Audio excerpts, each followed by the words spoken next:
নমস্কার। আজকে আবার একটি নতুন আলোচনায় আমরা এলাম। আমাদের সামনে উপস্থিত করেছি আমরা, এর আগেও আপনারা তাকে দেখেছেন, তার পরিচয় সবাই জানেন। তিনি শ্রী রবীন সেনগুপ্ত। ভারতীয় সংস্কৃতির উপরে তার অগাধ পাণ্ডিত্য আছে। তো বিভিন্ন বিষয় নিয়ে আমরা এই পডকাস্ট করি, এর আগে অনেক কটা হয়েছে। তো আজকে আর একটা নতুন পডকাস্টে এলাম আমরা। আজকের আলোচনার বিষয়বস্তু যেটা আমরা জানবো রবীন্দ্রের কাছ থেকে, তো সেটা হচ্ছে নিরামিষ এবং আমিষ নিয়ে একটা বিতর্ক আছে আমাদের দেশে। সেই নিয়েই আমরা রবীন্দ্রকে প্রশ্ন করবো, রবীন্দ্রের কাছ থেকে জানবো। প্রথম কথা হচ্ছে, কিছুদিন আগে বিহারে সরকার ঘোষণা করেছে যে প্রকাশ্য স্থানে মাছ মাংস বিক্রি করা যাবে না। তো এখন ব্যাপার হচ্ছে যে গণতান্ত্রিক দেশে যে যার মতো করে খাবে, খাদ্যের উপরে তো কারো কোনো নিয়ন্ত্রণ থাকা উচিত নয়, সরকারের বিধিনিষেধ থাকা উচিত নয়। তো আমাদের ভারতীয় সংস্কৃতিতে কি বলে, যদিও ভারতবর্ষের বেশিরভাগ মানুষ নিরামিষই খায়, নিরামিষাশী, খুব কম লোক আছে আমিষ খান, কিন্তু আমিষের সংখ্যা খুব বাড়ছে। আবার উল্টো দিকে ইউরোপে দেখা যাচ্ছে যে ইউরোপের লোকেরা আবার আমিষ ছেড়ে নিরামিষাশী হচ্ছে, ভারতীয় খাওয়ার প্রতি আকৃষ্ট হচ্ছে। এ তো দিবে আর নিবে, মিলাবে মিলিবে, চলবেই, সেটা কোনো ব্যাপার নয়। তো যাই হোক না কেন, যে আমাদের আজকের আলোচনাতে আমি প্রথমে আপনাকে প্রশ্ন করতে চাই যে মাছ মাংস, যে নিরামিষ আমিষের মধ্যে আমরা প্রথম বলবো, নিরামিষ কি পবিত্র আর আমিষ কি অপবিত্র? এটা একটা ধারণা, এটা প্রচার করা হয়েছে যে নিরামিষ মানে পবিত্র আর আমিষ মানে অপবিত্র। কিন্তু আমরা যদি বৈদিক যুগে চলে যাই বা পুরাণের বিভিন্ন কাহিনী পড়ি, তাহলে দেখব সেখানে পশু বলি ছিল এবং ঠাকুরের উদ্দেশ্যে পশু বলি দেওয়া হচ্ছে। যেমন মহাভারতে একটা কাহিনী আছে, অগ্নিদেব তিনি অর্জুনকে এসে বললেন যে হে অর্জুন, আমার যজ্ঞ হবি খেয়ে খেয়ে আমার অরুচি হয়ে গেছে, তা আমার একটু মাংস ভক্ষণ প্রয়োজন, না হলে রুচি আসবে না। তুমি এই যে খাণ্ডব বনটা আছে, খাণ্ডব বনটাকে যদি দহন করে দাও, তাহলে সেই পুড়ে যাওয়া পশুর মাংসগুলো খেয়ে আবার আমি ফিরে পেতে পারি হজম শক্তি। তখন অর্জুন খাণ্ডব বন দহন করে দিলেন তীরের সাহায্যে, অজস্র পশু পাখি মারা গেল। অগ্নিদেব নিজে এবং যত দেবতা ছিল তার বন্ধু, তাদেরকে নিয়ে উনি ওই মাংসগুলো আহার করলেন। অর্থাৎ দেবতারা সময় সময় মাংস খায়। তারপরে এক জায়গায় লেখা আছে যে যখন পৃথিবী শ্রাদ্ধ করবে, যেদিনকে শ্রাদ্ধ হয়ে যাবে সেদিনকে মৎস্যমুখ হবে। তারপর পরিষ্কার নির্দেশ আছে, শতপথ ব্রাহ্মণ এখনো হয় শ্রাদ্ধ বাড়িতে। তারপর এরকম ভাবে বলা আছে যে নবমীর দিন বা অষ্টমীর দিন একটা পাঁঠা বলি মায়ের কাছে। কামাখ্যা মায়ের মন্দিরে নিয়মিত মানে বলি হয় এবং তার মাংস মাছ দেওয়া হয়। মা সারদা বলতেন মাছ খেলে মাথা ঠান্ডা থাকে, এবং মা সারদা দেবীও মৎস্য আহার করতেন। তাহলে দেখা যাচ্ছে যে আমি যদি ভালো করে কিছু রাঁধি তাহলেই সেটা শুদ্ধ। কিন্তু একদল লোক করেছে কি, এটাকে বিকৃত করে নিচ্ছে যে না, নিরামিষ মানি শুদ্ধ, আমিষ মানি হলো খারাপ। এটা একটা অহেতুক ভেদাভেদ সৃষ্টি হচ্ছে, এটা উচিত না। যেমন আমি একটা জায়গায় প্রসাদ খেতে গেলাম, শ্রীকৃষ্ণের পুজো হয়েছে, রাধাকৃষ্ণের নিরামিষ প্রসাদ। তো খেয়ে অসুস্থ হয়ে পড়লো মানুষ, হাসপাতালে চলে গেল। তাহলে এটা তো শুদ্ধ প্রসাদ নয়, কিন্তু নিরামিষ। আবার মা কামাখ্যার কাছে যখন গেলাম তখন আমিষ দেওয়া হলো, খেলাম, কেউ অসুস্থ হয়নি, রোগী খাই, কেউ অসুস্থ হয় না। তাহলে ঠিক আছে। তাহলে আমি যদি আমিষ আহারটাকেও অল্প মশলা তেল দিয়ে যদি শুদ্ধ করে রাঁধি সেটাও ভালো, আবার যদি নিরামিষটাকে ঠিক মতো না রাঁধি সেটাও অশুদ্ধ। এটা নির্ভর করছে রান্না। কিন্তু অনেক মন্দিরও দেখেছি নিরামিষ প্রসাদ খেয়ে অসুস্থ হয়ে যাচ্ছে। হ্যাঁ, তার নিশ্চয়ই রান্নার করার সময় কোনো একটা ত্রুটি বিচ্যুতি হচ্ছে, সেটা ঠিক না। তাহলে এই যে ধারণাটা, আমি নিজে মুখ্যত নিরামিষ আছি, কিন্তু আমি ওই রকম অত জেদ করি না যে না এটা খেলে আমি মরে গেলাম, অশুদ্ধ হয়ে গেলাম, তা না। তা একটা সময় আমি আমিষ খেতাম, বা এখনো খুব যদি প্রয়োজন পড়ে, মায়ের প্রসাদ দিয়েছি বা রক্তদান করেছি, হয়তো বললে একটু ডিম খেতে, ওই দিনটার জন্য খাই, মানে কট্টর নই। কিন্তু এমনি নিরামিষ আছে, শরীর ঠান্ডা থাকে, ভালো থাকে, কিন্তু কখনোই খাবো না। আর একটা কথা কি, নিরামিষে ভিটামিন B12 থাকে না, বহু ধরনের অ্যামাইনো অ্যাসিড থাকে না। ফলে দেখা যায় যে আমিষাহারী যারা, তাদের উৎসাহ, উদ্দীপনা, ব্রেন পাওয়ার অ্যাভারেজের বেশি হয়। কিছু ব্যতিক্রম নিশ্চয় আছে। পৃথিবীর যত বৈজ্ঞানিক আবিষ্কার, যত সাহিত্যিক, যত অভিনেতা, যত খেলোয়াড়, যত গবেষক আছেন, বেশিরভাগই আমিষ আছে। এবং যে দেশগুলো ডোমিনেট করছে, যথা জার্মানি, যথা ইসরায়েল, যথা ফ্রান্স, যথা ইতালি, যথা জাপান, চীন এবং আমেরিকা, এরা অত্যন্ত আমিষ আহার করেন। এবার এদের কেউ কেউ আমিষ আহার করতে করতে শরীরে কোলেস্টেরল জমে গেছে, তখন ডাক্তারের নির্দেশে নিরামিষে ফিরে এসছে। এবার আমরা হয়েছে, তো এইটা আমাদের দেশে ছিল। প্রথমে আমিষ খেত, সে একটা বয়সের পর আমিষ ছেড়ে দিত, এটা ঠিক। কিন্তু কখনোই খাবো না, খাওয়া মানেই খুব খারাপ। আর বিহারে যে আইন, তাহলে নিরামিষ আমিষ ব্যাপারটা হচ্ছে যে শরীরের প্রয়োজনে মানুষ যেটা প্রয়োজন হবে সেটা খাবে, সেটা নিরামিষ হতে পারে, আমিষ হতে পারে। এইটাই হলো তবে সবচেয়ে কোনো বড় জিনিসই কথা। বেশি খাওয়া ভালো না, বেশি খেলেই ক্ষতি। নিরামিষও অতিরিক্ত আচ্ছা, খেলে, তাই যদি বলেন, আপনি যে বললেন ইউরোপের লোকেরা খুব মেধাবী, এটা ঠিক। তাহলে ভারতের লোকেরা তো একসময় মেধাবী ছিল খুবই, কিন্তু ইদানিং আমাদের মেধা কমে গেছে, এটা ঠিক। তো আমরা পিছিয়ে পড়েছি বিজ্ঞান বা অন্য চর্চায়। তাহলে আমাদের দেশে তো এত লোক নিরামিষ খান, তাহলে এই নিরামিষ খাওয়াটা কি আমাদের কাল হয়ে দাঁড়িয়েছে? এটা জোর দিয়ে বলা যায় না। তবে রবীন্দ্রনাথ ঠাকুর, যিনি দারুণ সৃষ্টিশীল ছিলেন, ইনি অল্প আমিষ আহার করতেন। নেতাজি সুভাষচন্দ্র বসু, যিনি দারুণ লড়াকু নেতা ছিলেন, ইনি আমিষ আহার করতেন। নজরুল ইসলাম, যিনি সনাতন হিন্দু ধর্মের উপর প্রচুর গান লিখে গেছেন, দারুণ দারুণ, ইনি আমিষ আহার করতেন। বিপ্লবীদের একটা বড় অংশ আমিষ আহার করতেন। এবং গোপাল মুখার্জি, যিনি গোপাল মাথা বলা হচ্ছে, যিনি হিন্দুদের বাঁচিয়েছিলেন 1946 সালের দাঙ্গায়, উনি মদ মাংস খেতেন। তাহলে আমিষ খেলেই যে খারাপ হয়ে যাবে এমন কথা না, তারা তো বাঁচাচ্ছে, আমাদের অবদান আছে, তো অবদান আছে। বিপ্লবীদের একটা বড় অংশ আমিষ আহার করতেন। তাহলে এটাকে একবার তাচ্ছিল্য করা উচিত না, যে খুব বাজে, এরকম ভাবা উচিত ঠিক না। ঠিক। আচ্ছা, আর একটা জিনিস হচ্ছে, পূজাতে আমাদের দেখি হিন্দু ধর্মের সব পুজোতেই নিরামিষ হয়, ফল মূল ইত্যাদি, মাছ মাংস সাধারণত দেখা যায় না, ব্যতিক্রমী ছাড়া। তো এই পুজোতে আমাদের সব নিরামিষ কেন হয়? আমিষ হয় না কেন? এটা তাহলে খুব ব্যতিক্রমী ঘটনা। এটা নিরামিষের সুবিধা আছে অনেক, চটপট রান্না হয়ে যায়, হজমের সুবিধা হয়, বেশি খরচ খরচা হয় না। কিন্তু কামাখ্যা মায়ের যখন আশ্রম আছে, সেখানে কিন্তু আমিষ দেওয়া হয় প্রসাদে, বা অনেক দুর্গা পুজোয় প্রসাদে আমিষ দেওয়া হয়, এখানে কিন্তু আমিষ দেওয়া হচ্ছে। আবার অনেক জায়গা আছে যেখানে পেঁয়াজ রসুন চলে না, কিন্তু এমন অনেক জায়গা আছে ভারতবর্ষে, তারা বলেন যে পেঁয়াজ রসুন নিরামিষ, তারা গাছের ফল হিসাবে পেঁয়াজ রসুন ভক্ষণ করে। কিছুদিন আগে কোনো কাহিনীতে কেউ একটা ঢুকিয়ে দিয়েছে এরকম, যে পেঁয়াজ এসছে গরুর হাট থেকে, আর রসুন এসছে রাহুর রক্ত থেকে, অতএব এই খাবার দুটো আমিষ। একইভাবে কেউ একটা প্রচার করেছে যে দুধ খাওয়া আমিষ, কারণ দুধ এসছে রক্ত থেকে। এরকমভাবে ধরতে গেলে সবই আমিষ হয়ে যাচ্ছে। আমি জল খাচ্ছি, ওর ভেতরে কীটাণু আছে, কিছু কীটাণু মারা যাচ্ছে, ওটাও আমিষ হয়ে যাচ্ছে। মায়ের দুধ খাচ্ছি, ওটা আমিষ হয়ে যাচ্ছে, কিছুই খেতে নেই তাহলে। তো এতটা কড়াকড়ি, এতটা কট্টর ভাব ভালো না। তবে নিরামিষ খেলে স্পেসিফিক ডায়নামিক অ্যাকশন বা আপেক্ষিক উদ্দীপন তাপ কম হয়, এর ফলে শরীরটা একটু নরম থাকে, ভালো থাকে। যাদের কোলেস্টেরল হয়েছে বা হার্টের ওষুধ আছে বা ভালো লাগে না খেতে, তারা অবশ্যই নিরামিষ খান। কিন্তু বাকি যারা খুব খেটে খুঁটে খান, প্রচণ্ড ক্যালোরি লাগে তাদের, তারা একটু মাংস খেলে কোনো ক্ষতি। আচ্ছা, খাদ্যের মধ্যে একটা কথা আছে না, সাত্বিক, রাজস্বিক এবং তামসিক খাবার। 100বার। এই তিনটে খাবারের মধ্যে কোনটা খাবার আমাদের গ্রহণযোগ্য? রাজস্বিক খাবার হচ্ছে অত্যন্ত ঝাল মশলা দিয়েছি, তামসিক খাওয়া হচ্ছে সে একবারে বিচ্ছিরি দেশি মদ, যেগুলো খেলে বমি হয় বা বাসি খাবার। এবার সাত্বিক খাবার দুভাগে বিভক্ত, একটা নিরামিষ সাত্বিক, একদম নিরামিষ, আর একটা হচ্ছে আমিষ সাত্বিক, কিন্তু অল্প একটু মাছ মাংস আছে, অল্প, সেটাও সাত্বিক। সেটাও সাত্বিক। কেমন হয়, সেটা ঠাকুরের প্রসাদে দেওয়া হচ্ছে না, ঠাকুরের প্রসাদকে দেওয়া হলেই কি সেটা সাত্বিক হলো? আমি যেটা খেয়ে উগ্র না হই, মেজাজি না হই, এটাই সাত্বিক। কিন্তু আমাদের দেশে বর্তমানে সাত্বিক বলতে নিরামিষকেই বোঝায়। কিন্তু আমার মনে হয় যে আমিষও যদি অল্প খাওয়া যায়, তাহলে সেটা অসাত্বিক নয়। কিন্তু ব্যাপার হচ্ছে যে স্থানকাল পাত্র ভেদে, যেমন একজন সন্ন্যাসী, স্থির স্থির শান্ত প্রকৃতির মানুষ, সে দুধ খেলো, নিরামিষ আহার করলো, ঠিক আছে।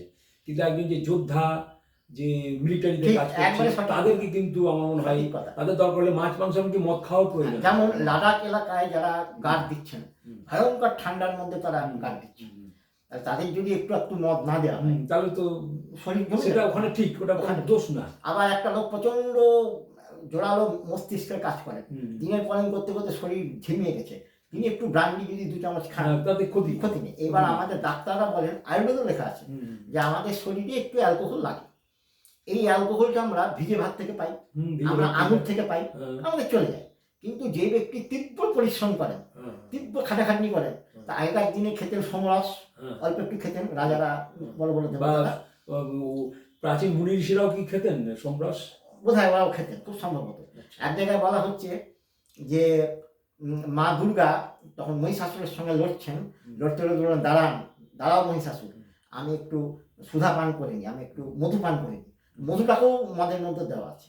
বেদে 16খানা মদ দেওয়া আছে, তার মধ্যে ওই খেজুরের রস থেকে, সোম রস থেকে, গাছের রস থেকে, এবং মধুটাকেও একটা মদ বলা আছে। বলরাম, শ্রীকৃষ্ণের দাদা বলরাম, উনি মধু পান করতেন। মধুকে মদের পর্যায়ে ফেলা যায়? ওটা একটা মদ, বেশি খেলে শরীর উত্তপ্ত হয়ে যায় এবং মত্ততা চলে আসে।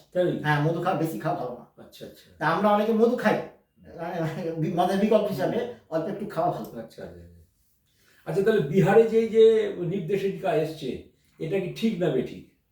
এটা বিহারে বলা হচ্ছে, আমি যেমন একবার গুজরাটে গেছিলাম, সেখানেও এই নির্দেশ আছে যে এখানে বাইরে প্রকাশ্যে মদ মাংস হবে না। তো ওখানে গিয়ে দেখলাম সোমনাথ মন্দির, নামকরা মন্দির বিহারে, গুজরাটের সোমনাথ মন্দির, সেই রাস্তায় যাওয়ার আগে মানে রীতিমতো ভালো একটা মাছের বাজার, এবং সাধারণ গুজরাটিরা মাছ কিনছেন। অর্থাৎ আমি যদি একটা নির্দিষ্ট আলাদা করে দিই, যেমন নিরামিষ খান, মাছের গন্ধে, মাংসের গন্ধে অসুবিধা হয়, দেখেও অসুবিধা হয়, খান না তো দাদা। তো সেই জন্য আলাদা যদি ব্যবস্থা করে দেওয়া হয়, যদি রেজিস্ট্রেশনের ব্যবস্থা করে দেওয়া হয়, তাহলে আমরা সরকার কিছু আয় পাবে এবং পরিবেশ দূষণ কম হবে। আমি ওনাকে ফেলবার আলাদা জায়গা থাকবে, যেটা ভালো হবে, ক্ষতি কিছু হবে না। কিন্তু এখানে প্রচার করা হচ্ছে যে বিহার সরকার মাছ মাংস তুলে দিয়েছে, অতএব বৈদিক দলকে ভোট দিলে এখানেও মাছ মাংস তুলে দেওয়া হবে। সর্বৈব মিথ্যা কথা, মিথ্যা প্রচার। তাহলে আমার মতে মাছ মাংস প্রথমত তো যে কোনো ব্যবসা করতে গেলে তার একটা লাইসেন্স দরকার। লাইসেন্সিস লোক যাতে বিক্রি না করে, এক নম্বর। দ্বিতীয় নম্বর, যত্রতত্র মাছ মাংস না বিক্রি করার, নির্দিষ্ট স্থানে বিক্রি করে, তাতে কোনো অসুবিধা নেই। এইটুকু থাকলে তো কোনো অসুবিধা নেই না, কিন্তু সম্পূর্ণ নিষিদ্ধ সেখানে করা হয়নি না, একবারে সেই। আচ্ছা, আর একটা জিনিস দেখা যাচ্ছে, পৃথিবীতে কিছু কিছু মানুষ আছেন যারা প্রচন্ড মানুষ হত্যা করেছেন। তার মধ্যে একজন নাম হিটলার। হিটলার কিন্তু আবার নিরামিষ আছে, আমিষ খেতেন না। আবার উল্টো দিকে গান্ধীজি নিরামিষাশী ছিলেন। তো এটাকে কি করে ব্যাখ্যা করবেন? তাহলে আমি দেখতে পাচ্ছি অনেকে যে বলে না, এখানে নিরামিষ খেলেই তোমার আস্তে আস্তে ধর্মভাব চলে আসে। সর্বাংশে এটা সত্য নয়। কারণ গান্ধীজি নিরামিষ খেতেন এবং তিনি প্রচুর ভুল ত্রুটিপূর্ণ কাজ করে অনেক ক্ষতি করে গেছেন ভারতীয় সমাজ। আবার হিটলার এবং আরো অনেকে, স্ট্যালিনও অনেকাংশে নিরামিষাশী ছিলেন এবং মুসলিনিও অনেকাংশে নিরামিষাশী ছিলেন। এরাও প্রচন্ড হিংস্র ছিলেন। কাজে নিরামিষ খেলেই যে হয় তা কিন্তু নয়। আবার রবীন্দ্রনাথ সহ আরো বহু ব্যক্তি আছেন, সত্যজিৎ রায়, এরা খুব সাত্ত্বিক কাজ করে গেছেন, খুব ভালো কাজ করে গেছেন, দারুণ লিখে গেছেন, চলচ্চিত্র করে গেছেন। উত্তম কুমার, এরা সকলে অল্প আমিষ আহার করতেন, লিমিট রেখে খেতেন। এরা অল্প আমিষ আহার মোটেই ক্ষতিকর নয়, বেশি খাওয়াটা খারাপ। এটাই আর কি। তার মানে নিরামিষ খেলেই যে একবারে সে ভালো লোক হবে আর আমিষ খেলে খারাপ হয়ে যাবে এরকম না। যেমন জিঘাংসা, হত্যা, ইতিহাসের কথা হিটলারের মতো লোক কোনো মাংস ছুতেই না, অথচ তিনি কত মানুষকে হত্যা। এবার একটা ইতিহাস বলি। একবার মথুরা বৃন্দাবনে আহমদ শাহ আবদালি 1760 সাল নাগাদ আক্রমণ করলেন। তো সেখানকার রাজা ছিলেন নিরামিষাশী, তার সৈন্যগুলো নিরামিষাশী। তারা লড়াই করলেন এবং আহমদ শাহ আবদালির কাছে পরাস্ত হলেন। এইবার আহমদ শাহ আবদালির সৈন্যরা লুটপাট শুরু করলো। লুটপাট শুরু করার পর একদল নাগা সন্ন্যাসী ছিল, তারা 14তম দিনে এসে দেখলো এইভাবে লুটপাট হয়ে যাচ্ছে। তারা তখন ত্রিশূল নিয়ে ওই আহমদ শাহ আবদালির সৈন্যদের আক্রমণ করলো এবং সবকে মেরে তাড়িয়ে দিল। তাহলে এই নাগা সন্ন্যাসীগুলোকে রাজসিক তামসিক বলা হয়, সাত্ত্বিক বলা হয় না। তাহলে ওই সাত্ত্বিকরা মাছ মাংস সবই খায়, কম খায়, নিরামিষে খায় বেশি, কিন্তু ওদের চলে, ওদের অত বাধা নেই। তাহলে এই যে মানে যারা আমিষ আহারী বা তামসিক বলছে বা রাজসিক বলছে, তারা আছে সাত্ত্বিককে বাঁচানো।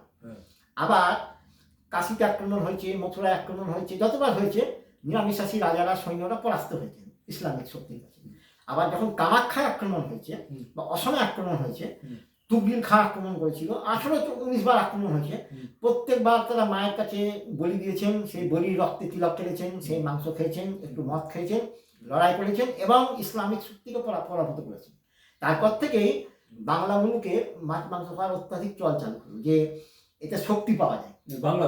বাংলাতে যে তার আগে কি বাংলাতে মাছ মাংস ওখানে একটা সাত্ত্বিকতার ভীষণ একটা হাওয়া ছিল, যে আমরা নিরামিষ খাবো, ভীষণ ছিল যে নিরামিষ খাওয়াটাই ভালো, আমিষ খাওয়াটাই ভালো না। তারপর দেখা গেল যে যুদ্ধক্ষেত্রে এবং বিশেষ ক্ষেত্রে আমিষ লাগছে, আমিষাশীদের জয় হচ্ছে। হ্যাঁ, অনেক ক্ষেত্রে আমিষাশীদের জয় হচ্ছে। কারণ নিরামিষ আছে খুব শুদ্ধ, এই খাবো না, এই ছোবো না, এতটা উচিত না। উচিত না। আমি যেমন মানে একটা কট্টর না, আমি খাই নিরামিষ কিন্তু মোটেই কট্টর না। আমি এটাই সবাইকে বলেছি যে এত কট্টর হওয়াটা ঠিক না, ঠিক না, এটা কুসংস্কার হয়ে যাচ্ছে। সংস্কার হয়ে যাচ্ছে। বিহারে, উত্তরপ্রদেশের অনেক জায়গায় আমিষ খাই বলে বাড়ি ভাড়া দেওয়া হয় না। হ্যাঁ হ্যাঁ হ্যাঁ, এগুলো বোধহয় বাড়াবাড়ি। এটা বাড়াবাড়ি, এটা ঠিক এটা ঠিক না। ঠিক না। এটা নিরামিষাশীদের চিন্তা করে দেখা উচিত যে আমি আমিষাশীদের আহার দিচ্ছি না তো, ঘৃণা করছি না তো, ঘৃণা করলে তো তারা পর হয়ে যাবে, বড় হয়ে যাবে। যুদ্ধের সময় কাজে লাগবে না, বাংলার সময় আসবে না। ঠিক ঠিক ঠিক। আচ্ছা, একটা জিনিস, আমি স্বামী বিবেকানন্দকে তো খুব দেবতুল্য মানুষ মনে করি, কিন্তু আমি শুনেছি স্বামী বিবেকানন্দ বেলুড় মঠে নাকি বলি চালু করেছিলেন। তো এই বলি পাঠাটা উনি চালু করলেন কেন, এক নম্বর। আর দ্বিতীয় কথা হচ্ছে রামকৃষ্ণ মিশনের সাধু সন্ন্যাসীরা নাকি মাছ মাংস খান, এই ব্যাপারে আপনার কি মত? তো আমার কাকা রামকৃষ্ণ মিশনের সন্ন্যাসী ছিলেন, উনি সারদা মঠে থাকতেন, ওনার নাম স্বামী প্রবুদ্ধানন্দ, নিজের কাকা। তো ওনার কাছে গিয়েছিলাম, তখন উনি রামকৃষ্ণ মিশনে খাবার ঘরে বসে আমাকে খাইয়েছিলেন। তো দেখলাম সব সন্ন্যাসী মাছ মাংস খেলেন না, কিছু খেলেন, অল্প কিছু খেলেন। তো রামকৃষ্ণ মিশনের সন্ন্যাসীরা মূলত শাক্ত, মানে শক্তির উপাসক। শাক্ত, শাক্ত শক্তির উপাসক, শক্তির উপাসক। শক্তির উপাসকদের মাছ মাংস খাওয়া চলে। এবার শক্তির তো উপাসকরা, রামকৃষ্ণ মিশন কি নিজেদেরকে শাক্ত বলে দাবি করে? জিজ্ঞেস করলে শাক্তি শাক্ত পন্থী তারা? হ্যাঁ বলে। তারা বৈষ্ণব বা অন্য? না, একবারই না, হ্যাঁ? একবারই না। বলে আমরা তো শাক্ত। মায়ের পূজারি, আমরা হ্যাঁ। মুখ্যত কালী পুজো, কালী পুজো, হ্যাঁ। এবং কালী পুজো ছাড়াও হ্যাঁ। ওরা ওই অষ্টমীর দিন একটা কিশোরীকে হ্যাঁ। একটা কুমারী পুজো করে, পুজো করা, হ্যাঁ, মানে মাতৃ পুজো করে। মাতৃ পুজো করে, হ্যাঁ। হ্যাঁ। এবং স্বামী বিবেকানন্দ একটা মুসলিম মহিলাকে, একটা বাচ্চাকে করেছিলেন, হ্যাঁ। উনি মেনলি শাক্তি, উনি রামচন্দ্রকেও শ্রদ্ধা করেন, কৃষ্ণকেও শ্রদ্ধা করেন, কিন্তু মেনলি ওদের শাক্ত। এবার লাল কাপড় পরে শাক্ত সন্ন্যাসীরা মদ মাংস খায়, লাল কাপড় পরে। এনারা গেরুয়া কাপড় পরছেন বলে একটু আপত্তি, গেরুয়া পরে হয়তো ঠিক মানাচ্ছে না, কিন্তু স্বামীজি চালু করে গেছেন, কিছু করার নেই, স্বামীজি চালু করে গেছেন, এটা অল্প স্বল্প চালু আছে, কিন্তু এমনি তো সাত্বিক। আচ্ছা, বলিটা স্বামীজি চালু করেছিলেন কেন? বলি দিলে হচ্ছে কি, একটা প্রাণী মরে যাচ্ছে, ছটফট করছে, চারিদিকে রক্ত, এটা দেখে দেখে অভ্যেস হয়ে যায় আমাদের না। এবার আমরা যখন যুদ্ধ করি, তখন বিপক্ষকে যখন মারবো, তাদের রক্ত পড়বে বা আমার রক্ত পড়বে, যারা সহ্য করার ক্ষমতা হয়ে যায়। তাহলে স্বামীজি কি এটা ভেবেছিলেন যে হিন্দুদের মধ্যে আমাদের ধর্মটা একবারে নির্জীব হয়ে গেছে, হ্যাঁ, এটা বলেছেন, ফিরিয়ে আনার জন্য, কিছু লোকের করার দরকার আছে, পাঠাবলি দেখা দরকার। হ্যাঁ, এবং উনি অনেক জায়গায় বৈষ্ণবদের জন্য নিন্দাও করেছেন, যে সারাটা দেশ ওই নিরামিষ খেপো বাবাজিতে ভরে গেল, এরকম বলেছেন। আচ্ছা। তো উনি চেয়েছিলেন যে একটু খাদ্যবীর্য হোক, একটু রজগুণও একটু হোক, কারণ ওই সময় দরকার ছিল, এখনো দরকার, কারণ আমাদের তো এখনো আমরা আক্রান্ত হচ্ছি এখন। মানে কোনো জিনিস বেশি বাড়াবাড়ি ভালো না। যেমন ভগবান বুদ্ধের সময় কি হয়েছিল, হিংসা এত বেড়ে গেছিল যে ভগবান বুদ্ধর একটা ওই ইয়ে নিয়ে যাচ্ছিল, ইয়ে কি জানো নাম, একটা জন্তু নিয়ে যাচ্ছিল বোধহয় সম্ভবত, তখন ছাগল বা কিছু, তখন বলছি তুমি ওকে মেরো না, দরকার হলে আমাকে মারো। তো তখন মানে হিংসাটা এত বেড়েছিল যে তখন উনি এই বলি প্রথা জীব হত্যা এগুলো বন্ধ করে দিতে বলে। এর ফলে হলো কি, এর ফলে কি সমাজের মধ্যে এটা বাড়তে বাড়তে একটা এমন পর্যায়ে গেল যে আমরা নপুংসক হয়ে গেলাম, অস্ত্র ধরতে গেলাম। তখন বিদেশিরা এসে জয়লাভ। তো এই বিবেকানন্দ বোধহয় আমার মনে হয় এটা বলেছিলেন, প্রায় 2500 বছরে দুজন মহাত্মা দুই রকম কথা বললেন। একজন বললেন জীব হত্যা করা যাবে না, আর একজন বললেন না, জীব হত্যা এখন দরকার। অর্থাৎ আমরা বোধহয় নপুংসক হয়ে গেছি, অস্ত্র ধারণ করতে ভুলে যাচ্ছিলাম, সেই জন্য বোধহয় বিবেকানন্দ এটা চালু করেছিলেন। হ্যাঁ, স্বামীজি এক জায়গায় বলছেন যে সম্রাট অশোক হয়তো কয়েক হাজার ছাগলের প্রাণ বাঁচিয়েছেন, কিন্তু বিনিময়ে দেশটাকে দুর্বল করে দিয়েছেন। এমনি বলছেন এক জায়গায় যে অনেক ছাগল গরুর প্রাণ বেঁচেছে, হয়তো কাটাকাটি হতো না, কিন্তু দুর্বল করে দিয়েছেন। এখন আমাদের রজগুণ প্রয়োজন। এবার ব্যাপার হচ্ছে কি, আপনি যে গাছ খাচ্ছেন, শাক খাচ্ছেন, তাতে তো প্রাণ আছে। আপনি যে আলু পটল খাচ্ছেন, ওটা প্রতিদিন গাছ হবে, মানে ওগুলো তো প্রাণ আছে। ওদের প্রকাশটা আমরা বুঝতে পারছি না। একটা মাছকে যখন কাটা হচ্ছে দেখতে পাচ্ছি, রক্ত পড়ছে, খারাপ লাগছে, ছটফট করছে, কিন্তু একটা গাছকে যখন আমি রেখে দিয়েছি, ওর ছটফটানিটা ধরা পড়ে না। এটা যদি কেস্কোগ্রাফ যন্ত্রে, গাছ বুঝতে পারে, গাছের কেস্কোগ্রাফ যন্ত্রে যদি আমি দিই, তাহলে দেখা যাবে গাছ ছটফট করছে। কারণ ওই জগদীশচন্দ্র বসু ওই কেস্কোগ্রাফ যন্ত্রে বিষ ঢেলেছেন গাছের দিকে, গাছটা নিস্তেজ হয়ে পড়ে গেল, তাহলে ওতেও তো প্রাণ হত্যা হচ্ছে। এইবার এটা খেলে ঠান্ডা থাকে শরীর, এটা খেলে শরীর গরম হয়। এবার স্বামী বিবেকানন্দ এক জায়গায় বলছেন যে যারা খেটে খুঁটে খাচ্ছেন তাদের আমিষই ভালো, আর যাদের আধ্যাত্মিক জীবন তাদের নিরামিষই শ্রেয়। এই সুন্দর ভাগ করে দিয়েছে। এখানে যেমন কট্টর, যেমন একটা বৈষ্ণব এসে বলছে নিরামিষই বেস্ট, কিন্তু তা বলছেন না। এইটা ঠিক না। উনি দুটো ভাগ করে দিয়েছেন, যে যারা সংসারে খেটে খুটে প্রতিদ্বন্দ্বিতা করছেন তাদের একটু মাছ তো লাগবে বই কি, পরিষ্কার বলেছে। বলছে না। আর যারা আধ্যাত্মিক জীবন একটা শান্ত নিরুত্তর জীবন, কোনো এ নেই, তাদের নিরামিষই শ্রেয়, এটাই বলেছে। এটা বলেছেন একদম পরিষ্কার। তাহলে দেখা যাচ্ছে যে আমাদের দেশে আমাদের যে শাস্ত্র বা আমাদের যে হিন্দু দর্শন ধর্ম, এখানে কোনো বিধান নেই যে নিরামিষই খেতে হবে কিংবা আমিষই খেতে হবে। অর্থাৎ সমাজের মধ্যে বৈচিত্র্য আছে, সমাজের মধ্যে বিভাজন আছে নানা রকম, সমাজের মধ্যে বিভিন্ন ধরনের মানুষ আছে, বিভিন্ন ধরনের পেশা আছে। যার যেটা প্রয়োজন, যার যেটা শরীরের পক্ষে উপযোগী বা পরিবেশগতভাবে কোনো জায়গায় গরম, কোনো জায়গায় ঠান্ডা, যার যেটা মানে সেই মতো সে তারা গ্রহণ করবে। কোনো বাড়াবাড়ি কিছু নেই। নিরামিষও খাওয়া যেতে পারে, আমিষও খাওয়া যেতে পারে। কথা বলে শেষ করি। দেখতে হবে যে সেটা বাড়াবাড়ি পর্যায়ে না যায়। বেশি খেলে কোনো জিনিসই বেশি খাওয়া ঠিক না। বেশি নিরামিষ খেলেও ক্ষতি হবে, বেশি আমিষ খেলেও ক্ষতি হবে। একটা কথা বলি যে কিছু লোক বলেন যে ছাগ বলি মানে হচ্ছে ইন্দ্র বলি দেওয়া। ছাগ বলি মানে আমরা বুঝিনি, ছাগ বলি মানে ইন্দ্র বলি দেওয়া, কাম ক্রোধ মোহমাশ্চর্য বলি দিতে হয়, ভুল বুঝেছে তাই ছাগল বলি দিচ্ছে। এটা কিন্তু পুরনো কোনো গ্রন্থে লেখা নেই। ছাগ বলি মানে ইন্দ্র বলি, এই মানে কোনো পুরনো শাস্ত্রগ্রন্থে নেই, এটা বানানো, রাজনীতি একদম বানানো। ছাগ মানে অবশ্যই ছাগ শিশু, সে ছাগ শিশুটা কেমন হবে, তার যেন খুঁত না থাকে, সব বলা আছে। এই যেন কোনো খুঁত না থাকে, ভালো যেন ছাগটা হয়, কিভাবে বলি দেবে, বলির রক্ত কি করবে, বলির মাংস কিভাবে মাকে বলি নিবেদন করবে, সে মন্ত্র দেওয়া আছে। কাজেই অবশ্যই কিছু কিছু ক্ষেত্রে আমাদের বলিদান সিদ্ধ শাস্ত্রে, আর কিছু কিছু ক্ষেত্রে একদম নিরামিষ নির্দেশিত আছে যে অমুক দিন নিরামিষ গ্রহণ করবে, অমুক দিন অমুক ঠাকুরকে নিরামিষ দেবে, এরকম লেখা আছে পরিষ্কার। অমুক ঠাকুরকে আমিষ দেবে, একদম পরিষ্কার ভাগ করে দেওয়া আছে। এই বিভাজনটা খুব স্পষ্ট যে আমাদের দেশে দু রকমই থাকবে, আমিষও থাকবে, নিরামিষও থাকবে, ব্যালেন্স। কট্টর পন্থা ভালো না। এই বলে আজকের মতো আমিষ নিরামিষ নিয়ে যে বিতর্ক ছিল তার জবাব দেওয়ার চেষ্টা করলাম। কেমন লাগলো কমেন্টসে জানাবেন। ধন্যবাদ। ঠিক আছে, নমস্কার।